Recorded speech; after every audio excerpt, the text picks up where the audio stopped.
दीप्त क्या है? अदीप्त, अदीप्त और दीप्त वस्तु, दीप्त। कहने का मतलब अदीप्त और दीप्त का मतलब सिंपल है, नाम से क्लियर है। दीप्त का मतलब जो दिखाई देती है, मतलब जो क्या करती है, चमकते रहती है, और अदीप्त मतलब जो नहीं चमकती है। मान लिया जाए कि मोमबत्ती है, मोमबत्ती क्या करती है? प्रकाश को उत्सर्जित करती है, तो ये क्या कहलाएगी? दीप्त कहलाएगी। मान लिया जाए कि मेरे पास में एक कांच का टुकड़ा है, ये प्रकाश को उत्सर्जित नहीं करता, इसके द्वारा हमें प्रकाश प्राप्त नहीं होता है, तो ये क्या कहलाएगी? अदीप्त कहलाएगी। ठीक है, जैसे सूर्य है, तो सूर्य क्या है? दीप्त है। और यदि मान लिया जाए कि मेरे पास में एक लकड़ी का टुकड़ा है, तो ये क्या कहलाएगा? अदीप्त कहलाएगा। अब एक यहाँ पर एक थोड़ा सा छोटा सा एक एक्सपेरिमेंट समझते हैं हम कि वास्तव में प्रकाश जो होता है एक स्थान से दूसरे स्थान पर किस प्रकार से पहुंचता है, इसके बारे में हम समझते हैं। देखना, सपोज करें कि मान लिया जाए कि मेरे पास में यहाँ पर एक लकड़ी का टुकड़ा है, इस प्रकार से हमने क्या किया, एक लकड़ी का टुकड़ा यहाँ पर रखा हुआ है। ठीक है, और यहाँ पर हमने क्या किया, एक लाइट जल रहा है, बल्ब जला है, इस प्रकार से हमने क्या किया, प्रकाश यहाँ पर उत्पन्न किया और लाइट को जलाया। ठीक है, हम क्या करते हैं, यहाँ पर एक बड़ा लकड़ी का गत्ता रख देते हैं, या बोल सकते हैं एक पर्दा यहाँ पर हम लगा देते हैं। जैसे प्रकाश किरण इससे आएगी तो कहां पर पड़ेगी? इस प्रकार से मैंने अभी बताया कि प्रकाश किरण जो है इस प्रकार से आएगी और इस पर्दे के ऊपर पड़ेगी। तो यहां पर बीच में कौन आ गई? वस्तु आ गई। बीच में कौन आ गई? वस्तु आ गई यहाँ पर, और वस्तु आ गई, और बाकी का प्रकाश किरणें क्या होगी? इसके ऊपर यहाँ पर आपतित होगी। ठीक है, क्या होने वाला है समझ गए होगे आप। ये जो गत्ता है बीच में, इसका प्रतिबिंब बनेगा यहाँ पर, और प्रतिबिंब बनेगा तो इसका क्या अर्थ हुआ? इसके द्वारा हमें क्या सीखने को मिला? इसके द्वारा हमें ये सीखने को मिला कि प्रकाश किरणें क्या कर रही है? एक सीधी रेखा में गमन कर रही है। सीधी रेखा में गमन कर रही है, देखना, ये सीधी रेखा में गमन की, इस पर्दे तक पहुंच गई। ये सीधी रेखा में गमन की, इस पर्दे तक पहुंच गई। लेकिन यहाँ पर गत्ते ने क्या किया? प्रकाश को रोक दिया, और प्रकाश को रोक दिया तो उसकी क्या है? यहाँ पर परछाई बन गई। तो यहाँ पर हमें ये पता चल रहा कि जो प्रकाश है, प्रकाश क्या है? एक सीधी रेखा में गमन करता है। अच्छा, अगर मान लिया ये बल्ब है, बल्ब क्या कर रहा? प्रकाश को उत्सर्जित कर रहा।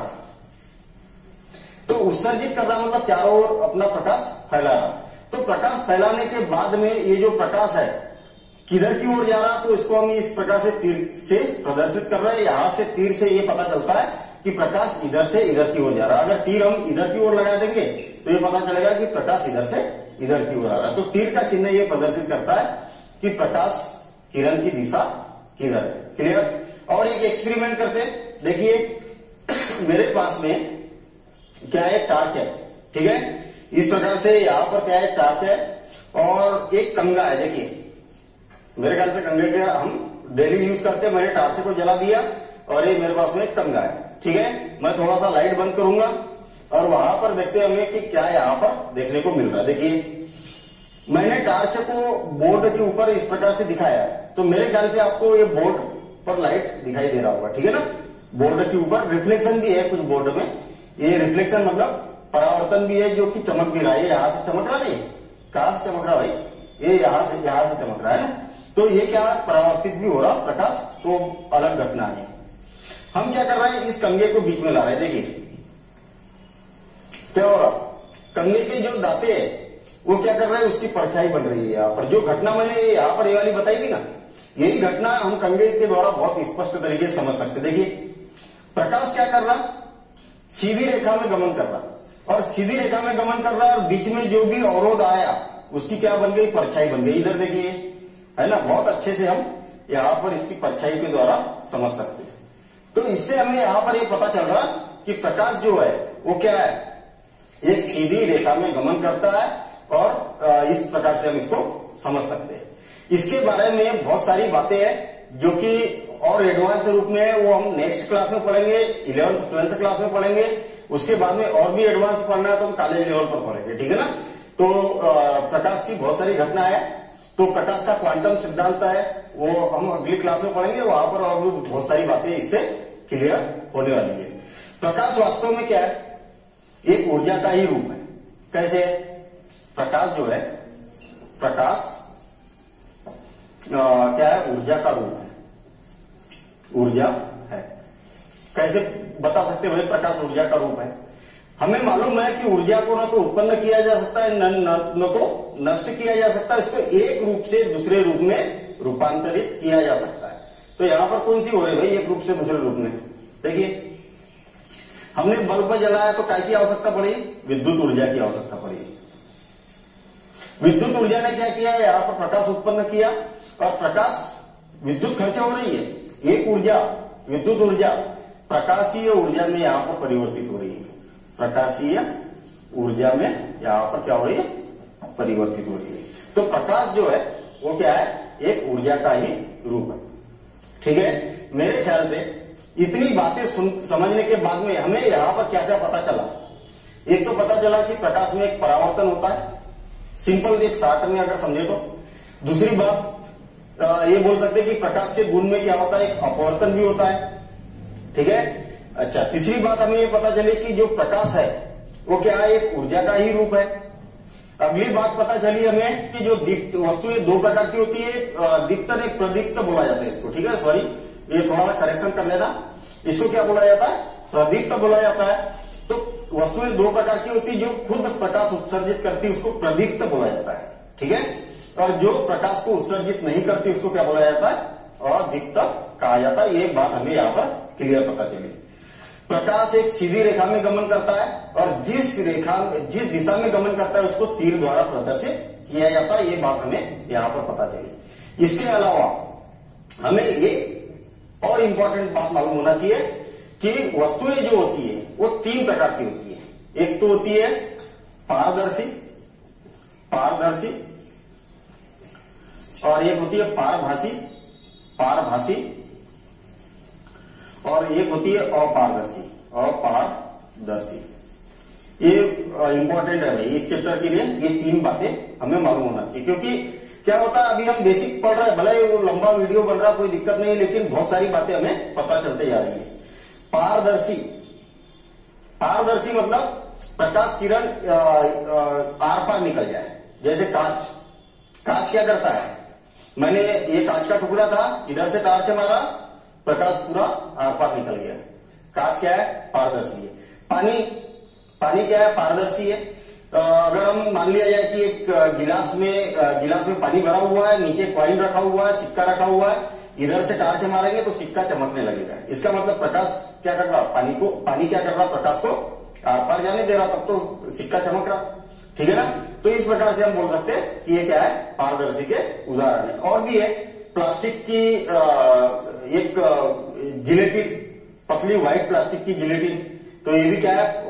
प्रकाश को आर पार जाने देगी। ठीक है, इसीलिए तो खिड़की वगैरह में जहां पर प्रकाश की आवश्यकता होती है ग्लास लगाए जाते हैं, ताकि बाहर का प्रकाश अंदर की ओर आसानी से आ सके। पारभासी मतलब यह है कि कुछ प्रकाश को अंदर जाने देगी।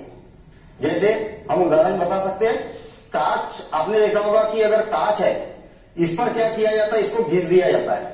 ठीक है, मशीन से घिसा जाता है, तो वो क्या करेगा? कुछ प्रकाश को अंदर आने देगा और कुछ प्रकाश को रोक लेगा। तो ये क्या कहलाता है? पारभासी कहलाता है। जैसे मान लिया जाए कि रबर का जो बेलून होता है, बेलून वाला जो रबर होता है, ठीक है, उस बेलून के रबर को थोड़ा सा फैलाइए आप, तो आपको हल्का सा बाहर की ओर दिखाई देने लगेगा। ठीक है ना? ट्रेसिंग पेपर, आपने देखा होगा कि जो प्रिंट आउट में भी जनरली ट्रेसिंग पेपर यूज किया जाता है, तो वो क्या होता है कि पारभासी होता है। मतलब हल्का सा आप देखेंगे तो आर पार उसमें से धुंधला सा दिखाई देने लगता है। तो ये क्या है? पारभासी के उदाहरण है। अच्छा, इसके बाद में अपारदर्शी, नाम से क्लियर है। मतलब नहीं, पार मतलब उसके ऊपर, उधर, और दर्शी मतलब दिखना। सिंपल है ना? पार मतलब आर पार दिखना, दर्शी मतलब दिखना, और पारदर्शी मतलब आर पार नहीं दिखाई देना। जैसे मान लिया जाए कि ये लकड़ी का टुकड़ा है, मैं इसमें से आर पार देखना चाह रहा हूं तो मुझे नहीं दिखाई दे रहा। ये रिमोट कंट्रोल है, मैं आर पार देखना चाह रहा हूं तो नहीं दिखाई दे रहा। तो ऐसी बहुत सारी चीजें हैं। जैसे हम बोल सकते हैं पत्थर, और पारदर्शी है, पत्थर से आर पार नहीं दिखाई जा सकता। लकड़ी आर पार नहीं दिखाई दे सकता। धातु जैसे लोहा, लोहे से भी हम आर पार नहीं देख पाते। बहुत सारी धातु है जिससे हम उससे आर पार नहीं देख पाएंगे। ठीक है, दीवार है, दीवार भी क्या है, अपारदर्शी है। तो प्रकाश से रिलेटेड बहुत सारी घटनाएं हैं, ठीक है। प्रकाश का विवर्तन है, प्रकाश का अपवर्तन है, प्रकाश का परावर्तन है, क्वांटम सिद्धांत है, तरंग सिद्धांत है, प्रकाश की तरंग होती है तो किस प्रकार से होती है, बहुत सारी बातें हैं। अपन नेक्स्ट क्लास में पढ़ेंगे, 11th-12th में पढ़ेंगे। अभी हमें पढ़ना है केवल प्रकाश का परावर्तन और प्रकाश का अपवर्तन। तो हम स्टार्ट करते हैं प्रकाश का परावर्तन, जो अपना मेन चैप्टर है, उससे हम डिस्कशन करते हैं और ये बातें हमें शार्ट में जो हमने यहाँ पर बताई है वो सारी बातें मालूम होना चाहिए। अब देखते हैं हम प्रकाश का परावर्तन क्या होता है। प्रकाश का परावर्तन, प्रकाश का परावर्तन। अब मेन चैप्टर स्टार्ट हुआ है, जैसा कि चैप्टर का नाम है ना, प्रकाश परावर्तन और अपवर्तन, ठीक है। तो परावर्तन, इसको हम समझते हैं कि परावर्तन वास्तव में होता क्या है। प्रकाश का परावर्तन को समझने के लिए हमने वैसे हालांकि पिछली क्लासों में पढ़ा है कि प्रकाश का परावर्तन क्या होता है, अभी बेसिक कॉन्सेप्ट में भी हम समझ चुके हैं। लेकिन इसको डिटेल में समझने के लिए, प्रकाश का परावर्तन को समझने के लिए हम एक समतल दर्पण का उपयोग करते हैं। यहाँ पर समतल दर्पण के द्वारा प्रकाश का परावर्तन समझते। देखना मेरे पास में एक समतल दर्पण है, ठीक है। इस प्रकार से यहाँ पर समतल दर्पण है। सबसे पहली बात तो यह है कि जो समतल दर्पण है, समतल दर्पण बना कैसे है। समतल दर्पण, समतल दर्पण बना कैसे है ना। मजेदार बात कि समतल दर्पण बना कैसे। मैं भी जब छोटा था तब मैं सोचता था कि यार ये इसमें इतना अच्छा चेहरा दिखता है, सारी बातें होती है ना। प्रकाश परावर्तित होता है, हम इससे कहीं पर भी प्रकाश को कर सकते हैं। जैसे मान लिया जाए कि इधर से कोई प्रकाश है, हमें कोई चीज दिखाई नहीं दे रही, कोई अंधेरे कमरे में रखा है, तो हम इस प्रकार से इसका बराबर एंगल मिलाते हुए उस वस्तु को देख सकते हैं। आपने भी देखा होगा कई बार, जैसे मान लिया जाए कि कोई अंधेरे में वस्तु रखी है, वहां पर लाइट की सुविधा नहीं है और जहां पर हम बैठे वहां पर लाइट की सुविधा है, तो हम ऐसा एंगल मिला के उस अंधेरे की वस्तु को देख सकते हैं। इसका मतलब ये क्या होगा कि यहाँ जो प्रकाश प्राप्त हो रहा, इस प्रकाश का परावर्तन करके उस वस्तु पर प्रकाश डालेंगे और वस्तु हमें दिखाई देगी। तो इस प्रकार से भी इसका उपयोग करते हैं। और चेहरा तो रोज ही देखते हैं हम इसमें। तो एक इच्छा जागती है कि वास्तव में यार ये जो दर्पण बना है, ये बना कैसे है।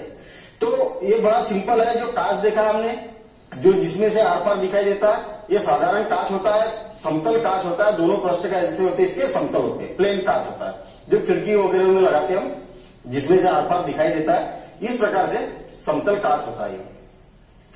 इस कांच का एक पृष्ठ, कोई भी एक पृष्ठ, चाहे इधर का लो चाहे इधर का, इसमें कोई भिन्नता नहीं है कि इधर ही करना है या इधर, क्योंकि दोनों पृष्ठ एक जैसे समतल है। एक पृष्ठ पर क्या किया जाता है, एक पतला चांदी का पॉलिश चढ़ा दिया जाता है, एकदम बिल्कुल पतला। हालांकि वो क्या है, टेक्निक से चढ़ाया जाता है, हम ऐसे ब्रश से नहीं लगाया जाता उसको, स्प्रे वगैरह से चांदी का पॉलिश इसके ऊपर चढ़ा दिया जाता है। क्यों चढ़ाया जाता है भाई चांदी का ही पॉलिश? चांदी का पॉलिश हमें मालूम है चांदी क्या होती है, चमकदार होती है, इसलिए तो ये चमक रहा है ना, दिख भी रहा चांदी के जैसा, अंदर की ओर देख रहा है तो ये क्या चांदी के जैसा चमकदार दिखाई दे रहा है। अब चांदी का पॉलिश पतला होता है, उसके बाद में उसको एक पेंट से पोत दिया जाता है, या पेंट इसके ऊपर पेंट की एक लेयर या एक परत चढ़ा दी जाती है। क्यों चढ़ाई जाती है? उसका कोई खास मकसद नहीं है दर्पण बनाने का, वो पेंट इसलिए चढ़ाया जाता है कि जो चांदी का पॉलिश है इस प्रकार से अगर खुरचेंगे तो चांदी का पॉलिश निकल जाएगा, दर्पण खराब हो जाएगा। इसलिए क्या है, इसके ऊपर एक कोई पेंट, लाल पेंट है या हरा पेंट है या यहाँ पर ब्राउन पेंट दिखाई दे रहा, तो स्काई कलर का दिखाई दे रहा, तो इस प्रकार का एक पेंट, गाढ़ा पेंट इस पर चढ़ा दिया जाता ताकि वो चांदी डैमेज न हो कभी, ठीक है ना, और दर्पण अपना बना रहे। तो पहली बात तो क्या है, चांदी का पॉलिश कर दिया जाता है। तो ये हमें मालूम होना चाहिए, कई बार पूछा भी जाता है पॉलिश जो होता है वो क्या का होता है, इस पर चांदी का पॉलिश लगा दिया जाता है, ठीक है। इसके ऊपर कोई भी एक पेंट लगा दिया जाता है जो कि इसको परमानेंट कर दे। अब ये जो समतल दर्पण है इसमें इसको हम यहाँ पर डायग्राम के द्वारा किस प्रकार से प्रदर्शित करेंगे इसके बारे में देखते। देखना, समतल दर्पण है, एक तरफ तो ये बन गया जिसमें हम चेहरा देख सकते, देखिए चेहरा दिख रहा, और दूसरी तरफ क्या हो रहा, इस प्रकार से पॉलिश लगा हुआ है। तो अगर इसको हमें प्रदर्शित करना है तो इस प्रकार से प्रदर्शित कर सकते। देखिए ये समतल दर्पण है, जिधर की ओर पॉलिश चढ़ा हुआ है उसको हम इस प्रकार से ऐसी लाइनें बनाकर इसको प्रदर्शित किया जाता है, जिससे ये पता चलता है कि इस ओर, जिधर इस प्रकार से लाइनें कट की है मैंने, इस ओर क्या है, पॉलिश चढ़ा हुआ है। तो हम क्या करते हैं, ये यहाँ पर मैं एक समतल दर्पण बना देता हूं इस प्रकार से, और इस समतल दर्पण पर क्या किया हमने, यहाँ पर पॉलिश चढ़ा दिया है। ठीक, अच्छा, अब पॉलिश चढ़ाने के बाद हम क्या करते हैं, टार्चे से, ये जो समतल दर्पण है, टार्चे से इस पर एक प्रकाश किरण इस प्रकार से आपतित करते हैं, प्रकाश किरण मारते हैं। और प्रकाश किरण इस पर अगर कोई आपतित होती है, मान लिया जाए कि एक प्रकाश किरण हमने क्या किया, इस पर इस प्रकार से तिरछी मारी, कोई एक कोण बनाते हुए इस प्रकार से प्रकाश किरण को प्रेषित किया। प्रकाश किरण इधर से इधर की ओर जा रही है, तो इधर का चिन्ह इस प्रकार से रहेगा। सिंपल सी बात है। अभी हमने समझाया कि प्रकाश की दिशा जो होती है उसको इस प्रकार से तीर से प्रदर्शित किया जाता है। जहां पर इस दर्पण को टकराएगी उसको मैं नाम भी दे देता हूं, इसका नाम वो दे देता हूं, फिर आगे देखेंगे हम कि इसको भी कुछ बोला जाता है, क्या बोला जाता है। इसको परावर्तित होने के बाद में इस प्रकार से परावर्तित हो जाएगी, तो इसकी दिशा क्या रहेगी, देखना, प्रकाश किरण इधर से गई और इससे परावर्तन के पश्चात इधर से इस प्रकार से परावर्तित हो गई। परावर्तित ही बोलते हैं ना, कोई भी चीज हमने बाल फेंकी तो वहां से परावर्तित हो गई। ठीक है, बाल दीवार के लिए क्या हो गई, आपतित हो गई। मतलब मैंने इधर से बाल फेंकी, अगर मान लिया जाए कि मेरे ऊपर अगर कोई कागज का टुकड़ा इस प्रकार से कागज की बाल मारता है, तो मैं बोलूंगा कि वो बाल मेरे इधर आपतित हो रही है। और मेरे से अगर टकरा के उधर वापस जा रही तो क्या बोलेगी, मैं मेरे से वो क्या हो रही, परावर्तित हो रही। तो ये क्या हो गई, आपतित किरण। ठीक है, आपतित किरण, सिंपल सी बात है। ये क्या हो गई, परावर्तित हुई है, इसलिए मतलब परावर्तित किरण। इसके जो नाम है ना, नाम भी बड़े सिंपल है, जैसा जैसा हो रहा वहां पर वैसे ही नाम है, कोई रटने की जरूरत नहीं है ना। तो ये क्या हो गए, परावर्तित किरण हो गई। कई बच्चे क्या बड़े रटते हैं भाई इसको कि आपतित किरण किसको बोला जाता है, परावर्तित किरण क्या होती है। ठीक है, ये आती है उसको आपतित बोला जाता है, आती है आपतित, आती है आपतित। तो ऐसा काम नहीं करना अपने को, उसको समझना है प्रॉपर तरीके से। जिस बिंदु पर यह किरण इससे टकराती है या आपतित होती है, वहां से हम क्या करते हैं, 90 अंश का कोण बनाते हैं उस बिंदु पर इधर की ओर, इस प्रकार से 90 अंश का कोण बनाते हैं। इसको मैं डैश डैश से, जनरली क्या है, इसको डैश डैश से प्रदर्शित किया जाता है, तो मैं डैश डैश से इस प्रकार से इसको बना देता हूं। ये डैश डैश से इस प्रकार से इसको बना दिया। ठीक है, ऐसा यहां पर इसको हम प्रदर्शित कर देते हैं, ये ओ। यहां पर क्या है, ये ओ क्या है, आपतित किरण होगी। जिस बिंदु पर यह किरण दर्पण पर आपतित होती है तो इसको क्या बोला जाता है, आपतन बिंदु कहा जाता है। आपतन बिंदु कहा जाता है। ये बात क्लियर हुई कि नहीं? जैसा जैसा बोला हुआ तो बोला है कि भाई किरण आपतित हुई, जिस बिंदु पर आपतित हुई उसको आपतन बिंदु कहा जाता है। परिभाषाएं लिख सकते हैं, वैसे भी नोट्स की टेंशन नहीं लेना है। ठीक है, अभी हम क्या बेसिक समझ रहे हैं, बेसिक के बाद में जो बुक के अंदर क्वेश्चन है, सारे क्वेश्चन को सॉल्व करेंगे, लिखेंगे, अगर न्यूमेरिकल है तो हल करेंगे, इसमें जो उदाहरण दिए हुए उदाहरणों को हल करेंगे। ठीक है, और वहां पर आपको फिर नोट्स बनाना है। ठीक है, यहाँ पर अभी आप केवल समझने का काम करिए, और इसकी जो परिभाषाएं वगैरह है सारी चीजें हम क्वेश्चन के साथ में हल करेंगे। फिर उसके बाद में अभ्यास के क्वेश्चनों को हल करेंगे। अभ्यास के जितने भी क्वेश्चन है सबको लिखेंगे, वहां पर आपको नोट्स बनाना है कि इस प्रकार से लिखना है, क्योंकि ओवरऑल हमें यहाँ पर जो थ्योरी चल रही है, लेकिन एग्जाम में क्वेश्चन कैसा आएगा, उसको लिखना कैसे है, ये तो मालूम होना चाहिए ना। तो उसके लिए अपने नोट्स वहां पर आपको नोट करते हुए चलना है। इसके बाद में अतिरिक्त महत्वपूर्ण क्वेश्चन भी करेंगे अपन, तो उसको भी नोट करना है।